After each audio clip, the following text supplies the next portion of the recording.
Hello, everyone. I'm Jim Garrison, and I want to welcome you to this special program, 11 Days of Global Unity, between September 11th, last Saturday, and September 21st, which is International Peace Day. We are privileged to be partnering with 11 Days of Global Unity, with We the World, with the Sign Network, and with related organizations worldwide as a special offering by Humanity Rising and Ubiquity University during these really profound days between the 20th anniversary of 9/11 and the International Day of Peace. Today, we're offering a tribute to children and youth.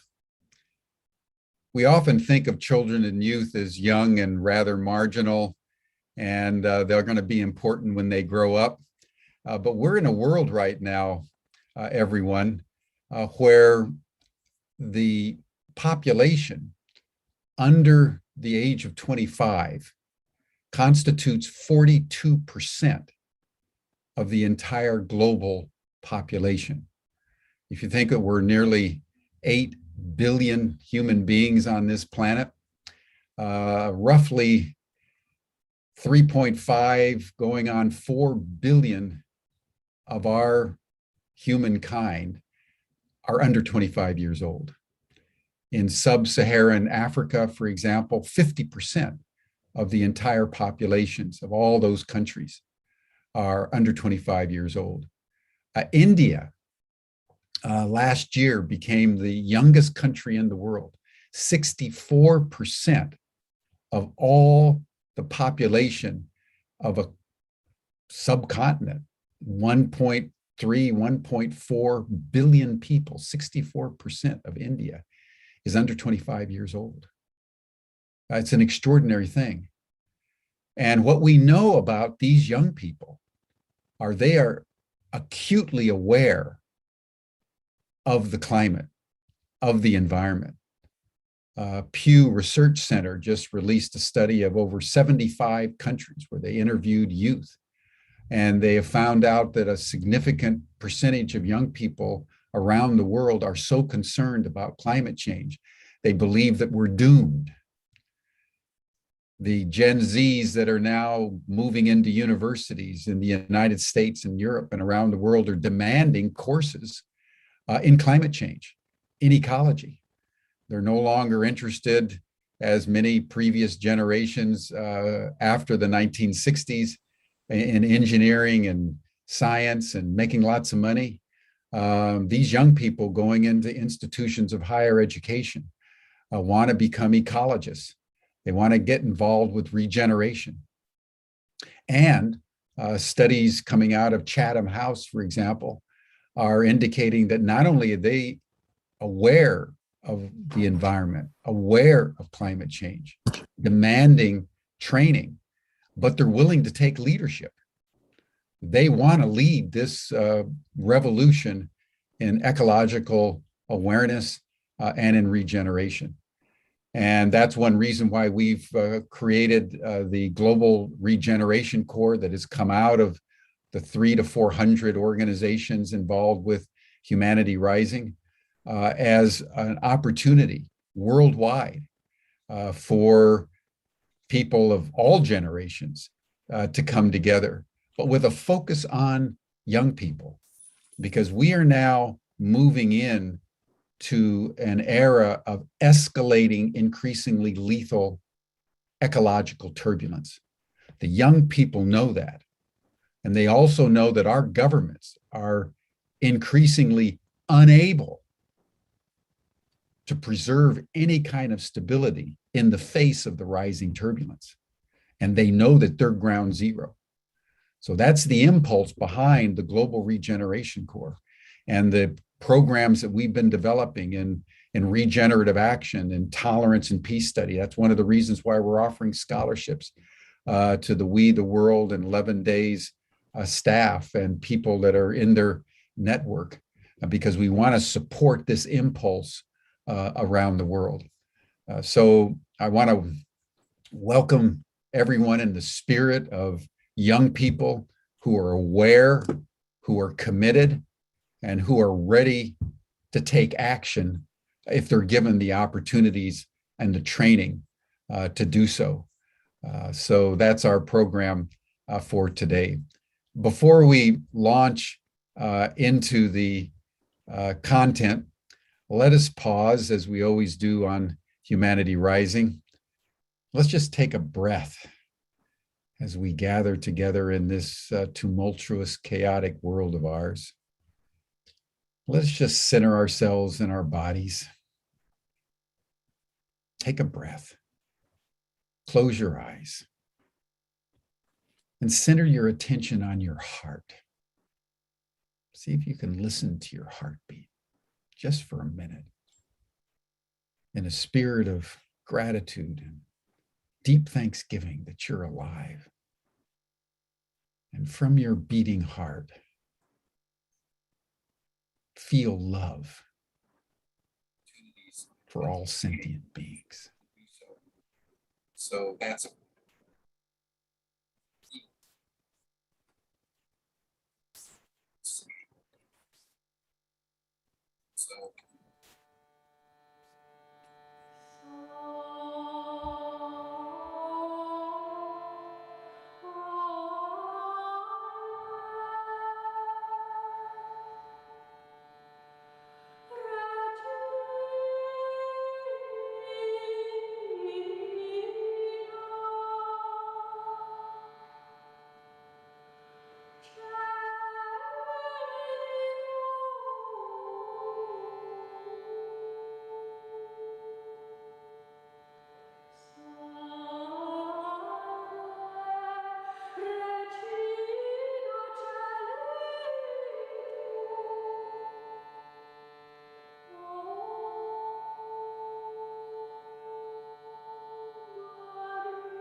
Thank you, everyone. Now, with an open heart and a heart full of gratitude and love for each and every one of you who are joining our session today, I want to turn the program now over to my good friend and colleague, Rick Ulfik. You know him well. He's the co-founder of 11 Days of Global Unity, which was put together for the first time in 2004. He's also the founder of We the World. And he's been one of the tireless crusaders for human betterment and holistic awareness and living, and is an epicenter of transformational change. So Rick, I want to welcome you once again to day 6 of Humanity Rising, and I turn the program over to you.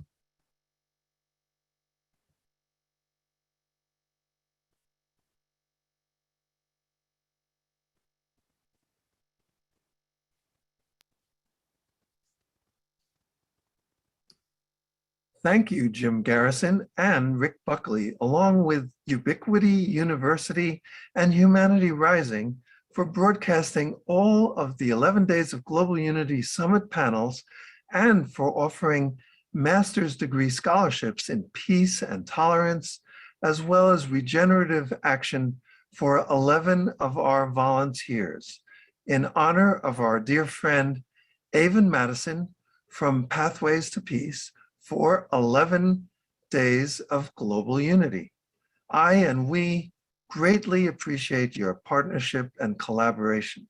My name is Rick Ulfik, and I'm the founder of We the World and the We campaign at we.net.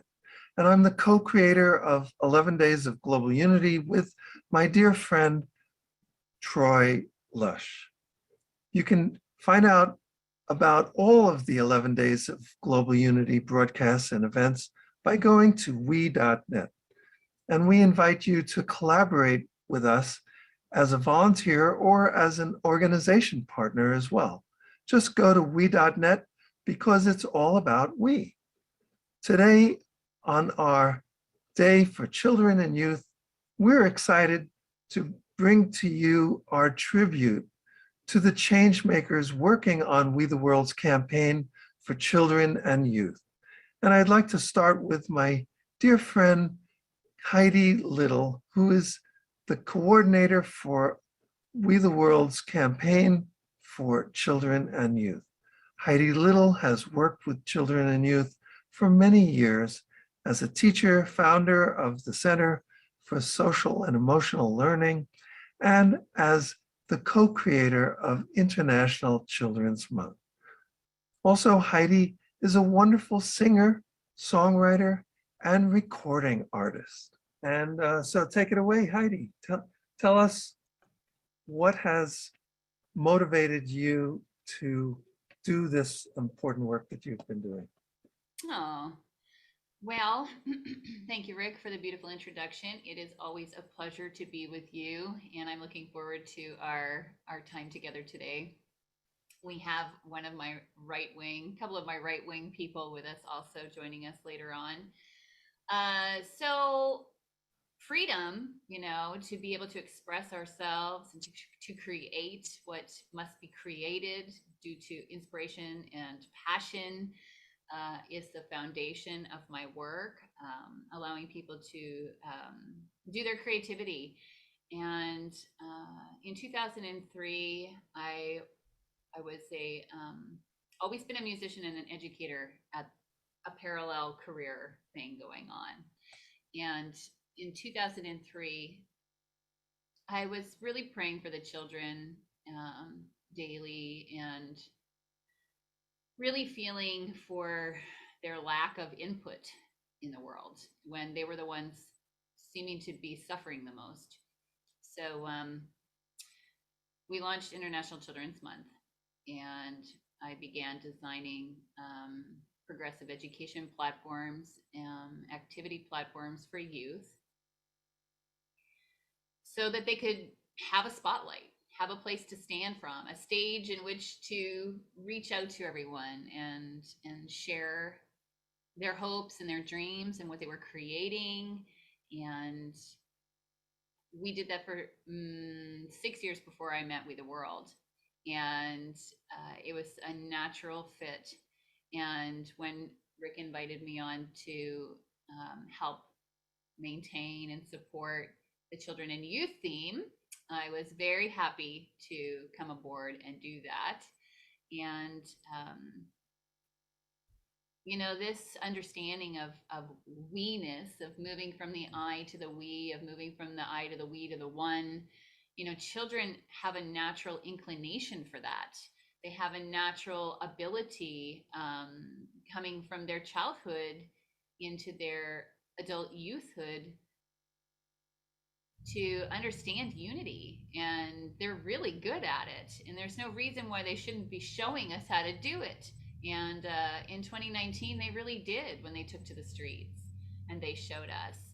And we're in these unprecedented times, and these children and youth are going to be our leaders, and I'm very proud of the ones that we work with. I am honored to be able to call them my friends and my colleagues. And so, the We Children and Youth team, they've worked really hard. I'm a coach, so it's come very naturally to me to be able to work with our different youth leaders, and they ask me my advice on some things when they feel like I can give them some input. And for the most part, I just really support them in whatever it is that they're doing, whatever their project is, whatever their panel is, whatever they're wanting to create. And when you give someone your time, your care, and your attention, that simple thing helps elevate them and can give great wind to the wings of the ones we are focusing on. So I hope I answered some of your question, Rick. Well, yes.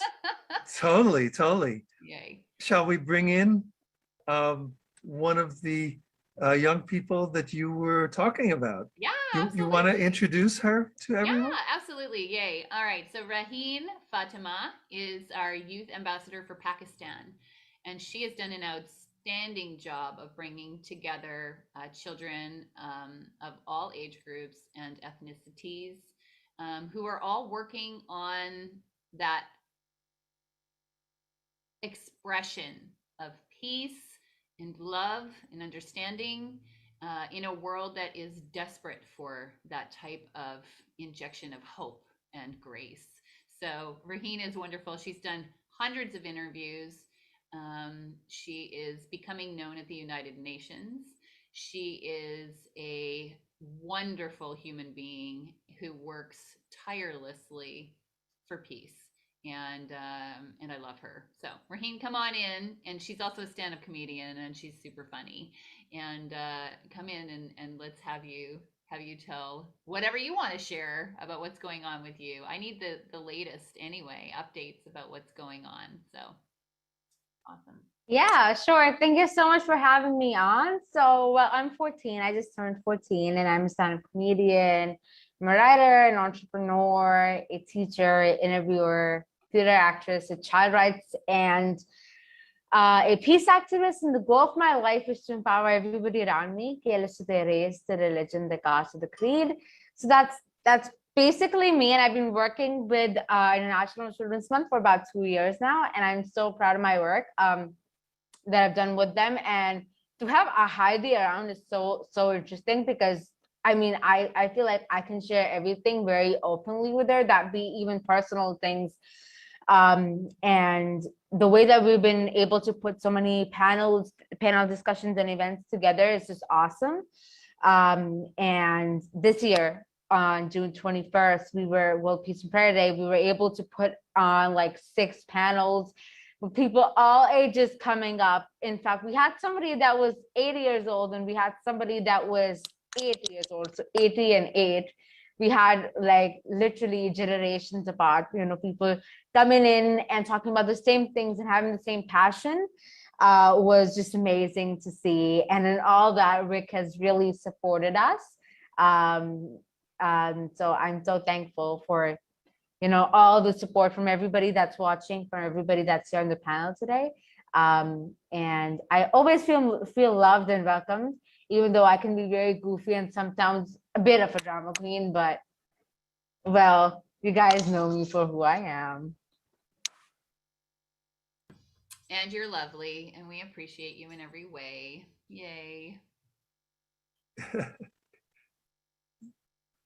That's great. And I was kind of curious to ask you, Raheen, where do you think your motivation comes from to do this work of kind of repairing, the damage that you see around you, what the adults have done, you know what I mean? And as opposed to, let's say, running away and escaping into video games or some other kind of thing and just going in another direction. Why are you motivated to do this work for peace and connection? And I understand, you didn't say it before, but I love to tell people what you have said in the past, which is that you will actually create situations, like through your work with stand-up comedy or your theater work, which allow situations like that, allow the adults to feel more comfortable talking about hot button issues that they normally might not talk about. And so you're trying to help them out, but where does that come from? I mean, why do you think, I mean, you're not, other kids, aren't doing that, right? Or is it, am I wrong? Does everybody, do the same thing? I don't think so. Well, for the record, I've never played a video game in my life, because everybody has their own interest. I do not say that it's bad, because my own brother loves video games. So I should be careful. But I feel like this really comes from a personal event. My brother got cancer when he was very young, and this is from about 3-4 years ago. And when he was diagnosed, and to what our family went through, and I did personally too, I had a realization. And I understood the fact that nobody's too young to die and nobody's too old to, really live their life. So why not I make impact now? Because, well, not to sound too spooky, I've got no idea whether I'd live up to 18 or after that or anything. So I feel like really living in the moment, like I've always wanted to contribute to this society. So I just wanted to do it earlier. So being in the moment, and I died satisfied. That's how it really came from. And I feel like a lot of children are standing up, but everybody has their own specific ways of contributing to the society, that be activism or taking active steps towards it.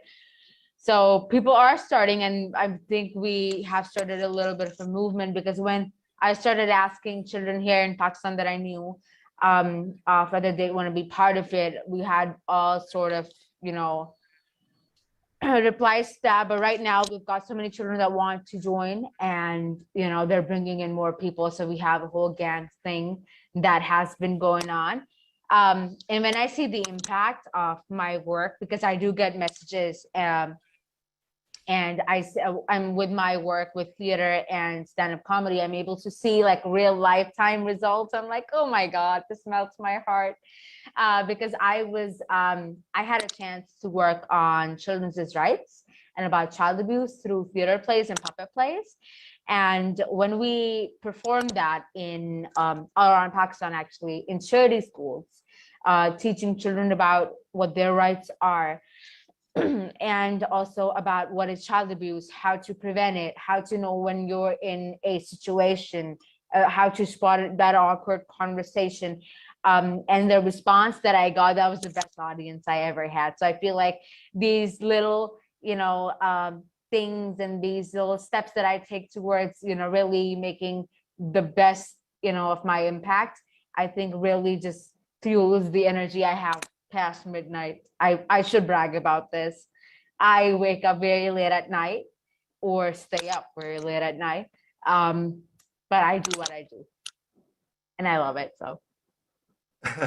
So it also sounds like your family is very supportive, because otherwise they might say, hey, why don't you just act like other girls and be nice, and maybe don't play video games, but do something else, learn sewing, and I don't know, I'm not sure what that would look like, but it sounds like that your family is very supportive of what you're doing, right? Yeah, they're very, very supportive, my mom and my dad. And I see that I'm a bit of like a diva here, because my mom brushes my hair, she gets things ready, my dad gets things ready. So I've got a whole crew going on here, to be very honest. But yeah, they're very supportive with everything, because I'm hard to really hold up with. As well as I feel like I do a lot of things. I crochet, I paint nails, I do a lot of makeup and all. So I am into girly things, and I'm into teenage stuff. There's a whole lot of drama going on in my life. I just don't like to share it with all people. But no, I like to really just have all sort of things in my life, because that's one of the most asked questions about, do you still go to school? Do you still have, a life with the schedule and everything? But I feel like I've learned how to juggle things around, because some point I'm too into things and not really having a lot of professional focus. And then too into, I'm really professionally focused. So I feel like right now I found my balance. That's great. And that's something that is a great goal for all of us. Balance in our lives between the mission that we're on, and and connecting with the people around us who may not necessarily be on that same mission. So you want to Heidi, bring in your next guest to that we can talk with? Absolutely. Thank you, Raheen, for everything. Powerhouse. Yay. Okay, so paying homage to grandmother Shannon Crossbear, who we're going to bring in next. Herself and grandfather Bob Challenger and myself have been holding down International Children's Month. It will be 10 years next year. 2022 will be our 10 years. She is a storyteller, a beautiful, empowered Ojibwe waterkeeper and protector. And she is integrity and respect and love and care, which is our mission. And she's held that down with me all this time. And we've never accepted any money. And we've done all of this for free out of the love for ourselves and our children and our future generations. So I'm going to let her come on and tell us why she really does the work and a little bit more about herself and where she's at right now. And Shannon also runs the interdependence campaign for We the World. Okay, good. Yeah, I knew it was unity. Interdependence, which is wonderful, because our work revolved a lot around oneness before we all joined We. So yay. All right, so Shannon Crossbear, come on and tell these beautiful people who are going to be our lives will touch now who you are and why you do what you do, please. Oh, well, thank you. Thank you, beautiful Heidi, and thank you, Rick, and so good to see you, Raheen. I mean, I'm always, so this is how special I think you all are, is that I've been on a couple of different panels throughout the day, and I'm continuing to do some other things because I'm so committed to this and our 11 days of global unity. But I know you're special because I brought you into the wagon. So I'm sitting in the storytelling wagon right now, and you can see I've got the stars with me. It's a beautiful space, and it's a space that really is, I always envisioned it as a place to really share stories and wisdom and gather stories and wisdom from others. And of course, it resonates with children and young people because it's like a playhouse. I like it. It's fun. I get to play in it. So there's all that element too. And we get to see the future. I even have a crystal ball here. And I have the cards so we can read the hands. So really this idea, why youth and children? There is no life without youth and children. I just, and I remember our teachings. I think you alluded to it that, our children are wise and our children are coming in and we need to listen to them. Well, so the story goes that, or at least the teaching that I had was that when you are born, you have that soft spot on the top of your head. And as long as that soft spot is soft and open, you're still connected to the spirit world. You just came, you just arrived, you're brand spanking new, and you haven't forgot where you came from. But as that closes up, as it does with all of us two-legged, right? It closes up. And as it closes up, we begin to forget. And we forget, and we forget what we belong to, that we belong to everything and to everyone and to each other, more importantly, that we're on this earth walk together as human beings. And so we always say that children are sacred, and it's not just a saying. It's not just, oh, that sounds nice. Of course, we all like our kids, da, da, da, da. It's the truth of the matter is they are sacred because they are so close to spirit. And there's two times on this earth walk where you're closest to spirit. One is the coming in, and the other is the going out. And so the power of the youth and children and the opportunity to connect those things in a way that creates an energy that can truly transform the world. And that's exactly what has happened. And when Heidi talked to me about International Children's Month, and we were at a ceremony at the time, and she was talking about a vision that she had about what she needed to do for the children, I knew 100% that I was going to support her in that, because I'm a mother and a grandmother, and I have lost children along the way.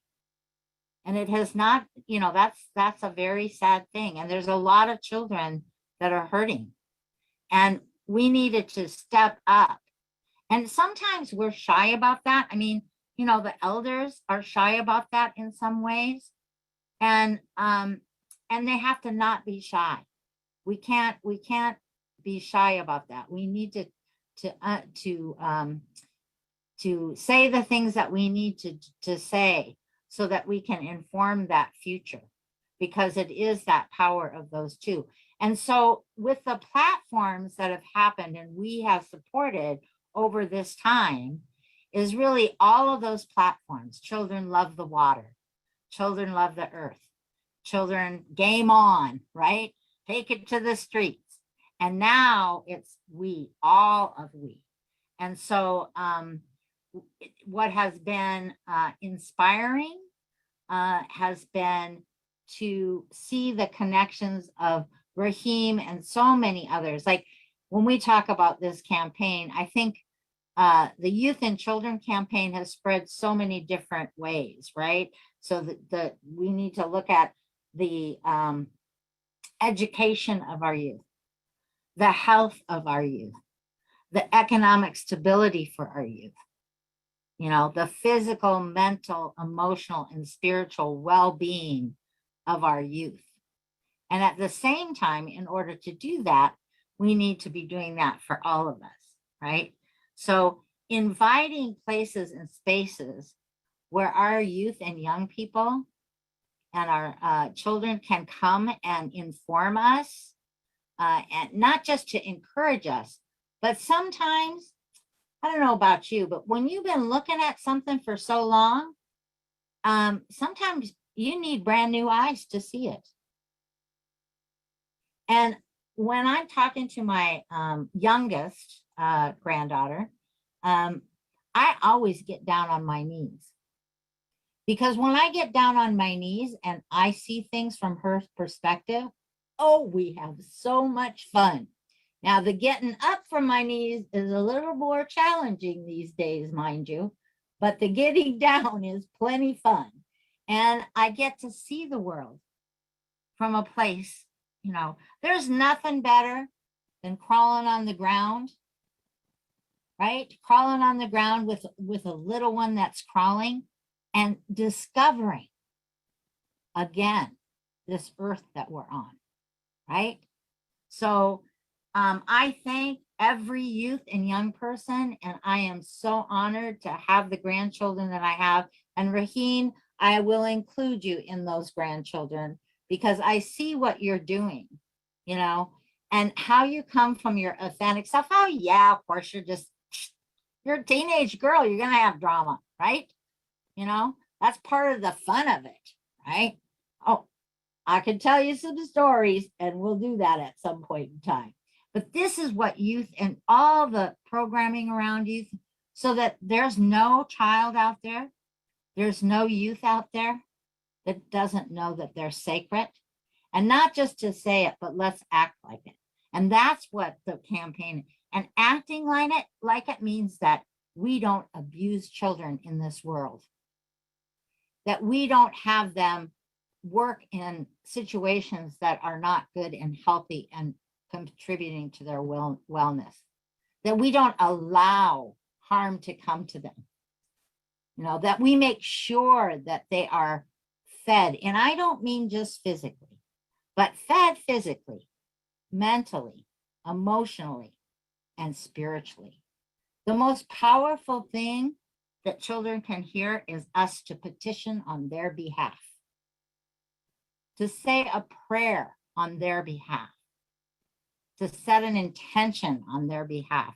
And you see when that happens, how everything just unfolds. So I am honored to be a part of this process. I invite everybody to have a little fun, because the one thing that's important if you're working with youth and children, you better be having fun. Because if it ain't fun, are we doing it, Raheen? We're not doing it. Right? We're not doing it.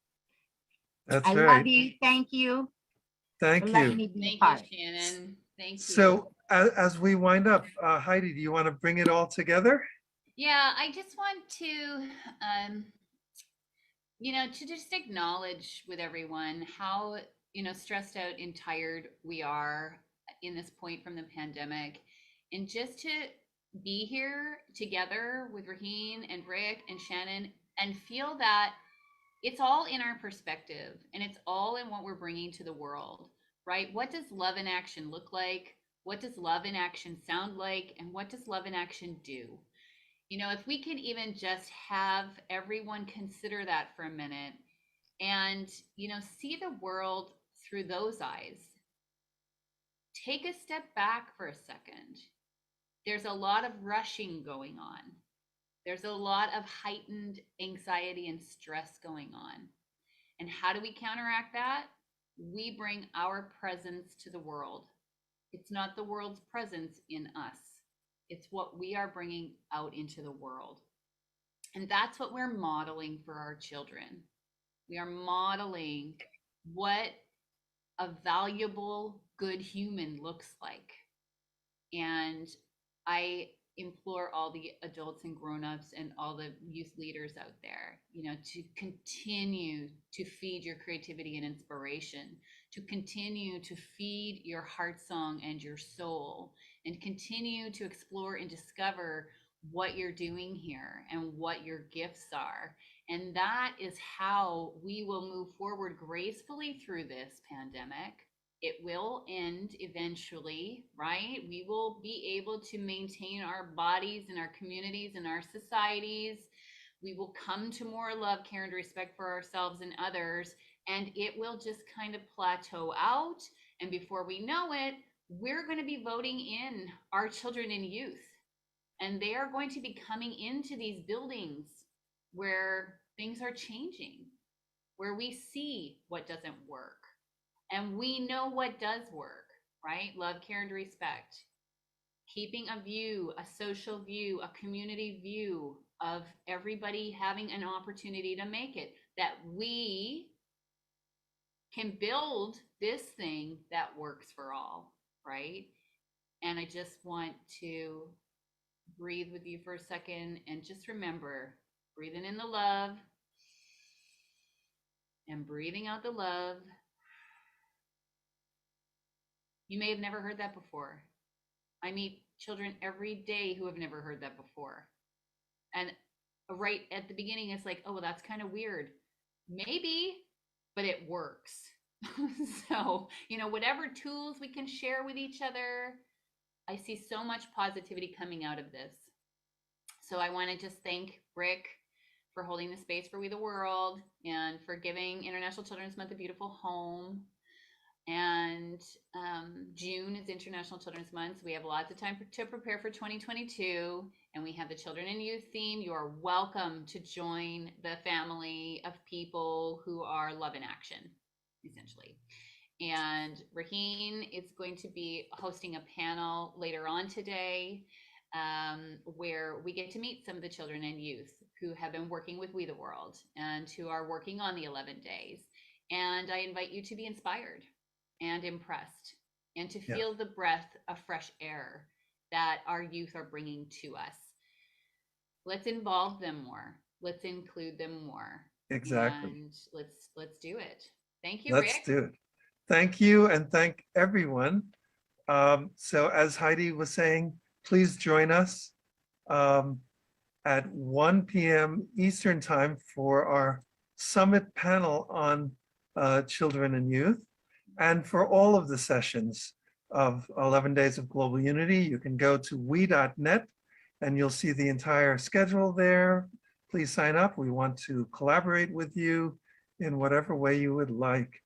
And thank you so much. Awesome. Thank you, Raheen. Thank you, Thank you. Shannon. Thank you, everyone who is showing Thank you up so as love much. in action. Thank you. Bye-bye. Thank you, Rick. Thank you, Heidi. Thank you, Raheen. You are a force of nature, and I am inspired by who you are and what you're doing. You know, you embody, Raheen, the future in such a compelling way. I've said before, you know, in Star Wars time, we're in Dune time. We're at a moment of duress in history of such critical dimensions with runaway climate change that I believe we need to turn leadership over to the young women like yourself, and over to the women generally. If we had a power axis in the world right now around young people and women, I am supremely confident that we would solve our problems, certainly by 2030. But it's going to take all of us coming together, but in a way that empowers our young people, not only to do what needs to be done, but to lead what needs to be done. One of the reasons why our world is in such a mess is you've got basically old people, old men running the show. And you just look around you to see the results of that kind of distorted demographic. So I think it's time to turn the ruling demographic on its head and empower people like Raheen in the world. And Heidi, I want to just acknowledge the purity of your heart and the way that you have just so selflessly sought to inspire and care and love young people.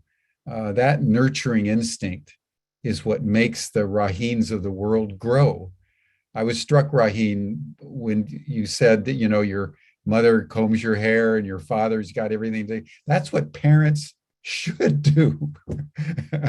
That's what all parents should do. And you can imagine if we had the nurturing of a Heidi all around the world, what a different world this would be. So thank you, everyone. Rick, thank you so much for this programming of 11 Days of Global Unity. Those of you who are interested, please join the after chat session that Stan Pokris and Shannon and others put together every day. The link will be in the chat box. And then for the rest of you, we'll see you same time, same station tomorrow for the 7th day of 11 Days of Global Unity. Bye for now.